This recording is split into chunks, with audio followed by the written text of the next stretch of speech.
You bought something last Tuesday, shoes maybe, or a jacket, something that cost $89, and you didn't pay $89 for it. You paid $22.25 four times, spread across the next 6 weeks starting today. And because the first payment was $22 instead of $89, it felt fine, reasonable even. You'd spend that on dinner without thinking about it, so you tapped the button, chose the installment option, and moved on. Now here's the question I want you to sit with for a second. How many of those are currently running? Not the one from last Tuesday, all of them. Right now, in this moment, across whatever apps you have installed, how many buy now, pay later installment schedules are actively drawing from your account on some future date you are not currently thinking about? For most people who use these services regularly, the honest answer is they don't fully know. They know roughly. They remember some of them. But the complete picture, every future payment, every date, every amount, summed into one number, that picture is blurry. Intentionally blurry, in fact, because the entire design of these services depends on that blurriness. The opacity is a feature, not a bug. Here's what almost nobody tells you about the day you delete these apps and stop using them entirely. It's not just about the money you stop spending or the debt you stop accumulating. It's about something that happens to your brain, specifically to the way it processes what things actually cost. And once that processing resets, you can't really go back. You see prices differently, you make decisions differently, and a category of purchase that felt harmless starts revealing itself as something that was quietly, systematically altering how you related to your own money. My name is Nick, and I spend way too much time thinking about money, financial psychology, and the invisible systems that shape our financial behavior in ways we don't fully notice until we step outside them. This video is about buy now, pay later, not a rant, not a lecture, but an honest look at what these services actually do to your financial thinking and what changes when you remove them. Subscribe if this sounds useful, and let's get into it. Let me start by being honest about what buy now, pay later actually is, because the marketing framing, flexible payments, no interest, pay over time, does a lot of heavy lifting to obscure the simpler description. Buy now, pay later is debt, short-term, often interest-free if you pay on schedule, but structurally, you receive something, you don't fully own it yet, and you owe money for it. That's debt. The fact that it doesn't show up on a credit report in the traditional way, and the fact that it arrives packaged as a payment option rather than a loan, doesn't change the underlying structure. You bought something with money you didn't yet have. This is not a moral judgment. Debt is a tool. Sometimes it's a useful tool. The question isn't whether these services are evil. They're not. It's whether using them systematically for ordinary consumer purchases changes how you relate to money in ways that cost you more than the purchases themselves. And I think the answer to that question is yes. Here's why. There's a concept in behavioral economics called the pain of paying. When you spend money, there's a small but real psychological friction, a mild discomfort associated with the act of exchanging money for something. This friction is not just annoying, it's actually useful. It's one of the mechanisms your brain uses to evaluate whether a purchase is worth it. The pain of paying is, in a sense, a built-in reality check. Research shows this pain is highest when you pay cash. You physically hand over money and it's gone. It's slightly lower with a debit card because the transaction is less tangible. It's lower still with a credit card because there's a delay between the purchase and the payment.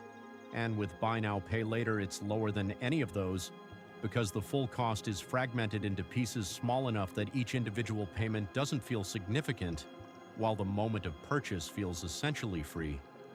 Which is the point. That's why checkout conversion rates go up when these options are available. Not because consumers are irresponsible, but because the product is specifically engineered to reduce the pain of paying at the exact moment a purchase decision is being made. When you regularly reduce this friction, something quietly shifts. Your brain stops accurately pricing things. Not consciously, you still know an $89 item costs $89. But the gut-level, automatic, intuitive sense of, is this worth it, stops being calibrated to the full cost. It starts being calibrated to the installment, and installments are almost always small enough to pass the gut check, regardless of what the underlying item costs. This is the core of what these apps actually do to your financial thinking. They don't just let you buy things over time, they systematically miscalibrate the automatic pricing mechanism your brain uses to evaluate purchases. And once that mechanism is miscalibrated, it affects every buying decision, not just the ones you make through the app. Let me put some numbers on this because I think it helps make it concrete. Let's say you're a moderate user of these services, not heavy, just regular.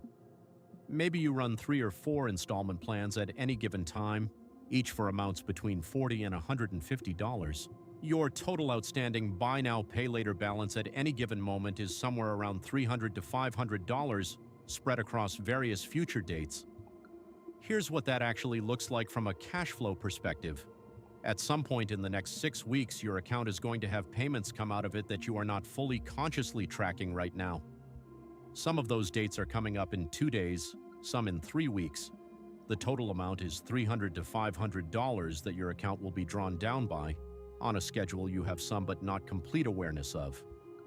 Now you get a direct deposit, it lands, you see the balance and feel the temporary abundance of a fresh paycheck. You make some spending decisions based on what you see, what's available, what feels comfortable. And then, over the next few weeks, the installment payments come out. Sometimes on days when the timing is fine. Sometimes on days when the timing is not fine and what looked like enough suddenly isn't quite enough, and you need to be a little careful, or you move something or you put something else on a card. The math was never wrong. The money was always going to come out. But the visibility was fragmented in a way that made the picture blurry when decisions were being made. And blurry pictures produce worse decisions consistently over time. Here's what changes when you delete these apps and stop using them. The first thing that changes is something I'd call price realism. When every purchase you make has to be paid in full, right now your intuitive sense of what things cost resets to actual prices, not installment prices, not monthly fee equivalent prices. The full number. This is uncomfortable at first.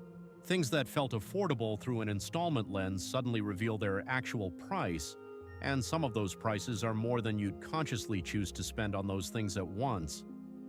That discomfort is information. It's your pain of paying mechanism rebooting, recalibrating, returning to the job it was supposed to be doing. After a few weeks of this, something interesting happens. You start making different decisions, not because you're being more disciplined or more austere, but because the information your brain is working with is more accurate. You start naturally gravitating toward things you'd actually pay for in full without hesitation, and naturally hesitating on things where the full price produces that useful friction that was being bypassed before. The second thing that changes is cash flow clarity. When you're not running multiple installment schedules simultaneously, your account balance says what it means. What you see is what's available, not what's available minus the payments coming out next Tuesday and the Friday after that, and the one in 3 weeks from the jacket. Just what's available. This clarity sounds simple, but it changes how you plan and how confident your financial decisions feel day to day. The third thing that changes is your savings rate almost automatically. This is the one people don't predict in advance. They expect to feel more restricted without these services, not more flush. But here's what tends to actually happen. The total amount being drawn from their accounts for installment payments, the $300 to $500 of ongoing buy now, pay later balance rolling through, simply stops leaving. When those plans run out and you don't start new ones, that money stays in your account. It doesn't go anywhere.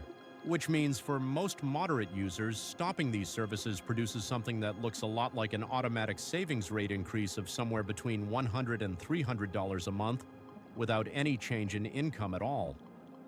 That money was always there. It was just pre-committed to installments from purchases already made in a way that was spread out enough to feel invisible. The fourth thing that changes is harder to measure, but probably the most important. You stop conflating, "I can afford the payment," with "I can afford this." These are not the same thing. Being able to afford a $22 installment is not the same as being able to afford an $89 purchase. But when the installment is the frame through which the decision is being made, they feel the same, intuitively, in the moment. Once you've been outside that frame for a while, the distinction becomes obvious. automatic, built back into the way you process prices. And that distinction between the payment fits and the purchase is worth it is one of the most practically valuable things your financial thinking can contain. Let me walk you through how this played out for someone specific. Let's call her Jasmine. Jasmine is 27. She used buy now, pay later services regularly for about 2.5 years. Not impulsively, she thought of herself as pretty thoughtful about it. She used it for things she'd planned to buy anyway, just spread out. She never missed a payment. She didn't think of it as a problem. One evening, out of curiosity, she sat down and added up every active installment plan across all 3 apps she had installed. The total was $463 in future payments scheduled over the next 2 months. She hadn't realized it was that much, not because she was being careless. She knew about all of the individual purchases. She just hadn't summed them in a while. She decided to run an experiment. She deleted all 3 apps, didn't add new plans, let the existing ones run out, told herself she'd reassess in 90 days. By the end of those 90 days, 2 things had happened that she hadn't predicted. First, her savings account had grown by almost $400 more than it typically would have in that period, essentially the tail end of her installment pipeline draining out without being refilled. Second, she noticed she was buying less, not because she was depriving herself, but because without the installment frame, some purchases that had passed the gut check at $22 4 times didn't pass it at $89 once. The things that did pass it, she still bought them and felt better about buying them because the full price was what she decided was worth it. 90 days turned into a permanent change. She still uses a regular credit card, paid in full every month, for the purchase protections and the points. But the installment apps stayed deleted. She told me the most surprising part was realizing that she hadn't been saving money by spreading purchases out. She'd been spending more, not because the individual items cost more in total, but because the accessibility of the installment option had increased the number of items she was purchasing in the first place. Remove the option and the purchase volume went down on its own without any conscious effort. So practically, if you want to try this, what does it actually look like? The first step is honest accounting. Before you delete anything, sit down with every app you have installed and add up your total outstanding balance across all active plans. Don't estimate, look at the actual numbers. Whatever that total is, that's the amount your account will be drawn down over the coming weeks regardless of what you do from here. That's the baseline reality, and it's worth knowing it clearly. The second step is letting existing plans run to completion rather than paying them all off immediately. They're interest-free or nearly so, and you've already made the purchases. Just stop starting new ones. The third step is deleting the apps, not logging out, deleting. The friction of reinstalling is meaningful. The apps are specifically designed to make initiating a new plan as fast and frictionless as possible. Adding one layer of friction, having to reinstall before you can use them, is genuinely effective at reducing impulse use. The fourth step is giving it 60 to 90 days before you evaluate. The first few weeks might feel more restrictive than they actually are because you're seeing full prices again for the first time in a while. Give your brain time to recalibrate. By the end of 60 days, you'll have a clearer picture of what the habit was actually costing you in terms of both money and financial clarity. Here's what I want to leave you with. These services are not predatory in the traditional sense. Most of them, used exactly as designed, won't cost you money directly. What they cost is subtler. They cost you accurate information about what you're spending. They cost you the recalibrated friction that helps your brain evaluate purchases correctly. And for moderate, consistent users, they cost somewhere between $100 and $300 a month in spending you probably wouldn't have done if the installment option wasn't making it feel free at the moment of decision. That's not nothing. Over a year at $200 a month, that's $2,400. Not in fees, in purchases you made that you might not have made if you were paying in full.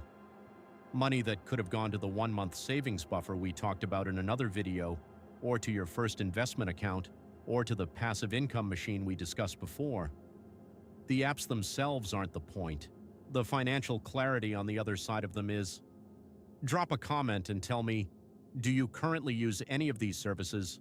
And if you've ever deleted them and gone back to full price buying, did you notice any of these shifts? Thanks for watching.